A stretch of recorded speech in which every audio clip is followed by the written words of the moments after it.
പരിശുദ്ധ റമദാനിലെ ഏറ്റവും സുന്ദരമായ ഒരു സായാഹ്നം. ഈ സായാഹ്നത്തിന്റെ സൗന്ദര്യം എന്ന് പറയുന്നത് ഇതുപോലുള്ള ഒത്തുചേരലുകളാണ്.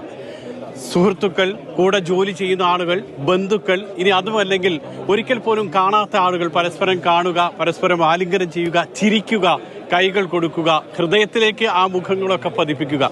ഇതാണ് റമദാന്റെ ഏറ്റവും സുന്ദരമായിട്ടുള്ള നിമിഷവും ദിവസവും. വൈകുന്നേരങ്ങളിലുള്ള ഇത്തരത്തിലുള്ള കൂടിക്കാഴ്ചയാണ്. സാധാരണ നമ്മൾ പലപ്പോഴും ഹോട്ടലുകളിലോ മറ്റെവിടെയെങ്കിലും ഒക്കെ ആയിരിക്കും ഇഫ്താർ വിരുന്നൊക്കെ ഒരുക്കുന്നത്. പക്ഷേ ഇതുപോലെ വീട്ടുമുറ്റത്ത് ഇഫ്താർ വിരുന്ന് ഒരുക്കുക എന്ന് പറയുന്നത് അത്യപൂർവമാണ്. വീട്ടിലുള്ള ആളുകൾ പരസ്പരം കാണുന്നു, അതോടൊപ്പം തന്നെ മറ്റുള്ളവർ വീടുകളിലേക്ക് വരുന്നു, വീട്ടിലൊരു വിരുന്ന് കൊടുക്കുന്നു. അത് ഏറ്റവും സവിശേഷമായിട്ടുള്ളതാണ്. ഏറ്റവും പ്രായമായിട്ടുള്ള ആളുകളൊക്കെ തന്നെ അതിൻ്റെ സൗന്ദര്യവും സ്നേഹവുമാണ് പങ്കുവയ്ക്കുന്നത്. മറ്റുള്ള ആളുകളെ ഒന്ന് പ്രത്യേകം പരിഗണിക്കാൻ, അതായത് പാവപ്പെട്ട ആളുകൾ, പ്രത്യേകിച്ച് അവനവൻ്റെ കുടുംബത്തിലും നാട്ടിലും ഇടവലത്തിലുള്ള ആളുകൾക്ക് ഒരു ഹെൽപ്പ് ചെയ്യാനുള്ള ഒരു സന്മനസ്സും അതിൻ്റെ ഒരു സന്ദർഭം റമദാനിൽ കിട്ടുന്നുണ്ട്. ഒരുപാട് പുണ്യങ്ങൾ ചെയ്യാനുണ്ടെങ്കിൽ അതിൽ പ്രധാനപ്പെട്ട ഒന്ന് ഞാൻ എടുത്തു പറഞ്ഞതാണ്.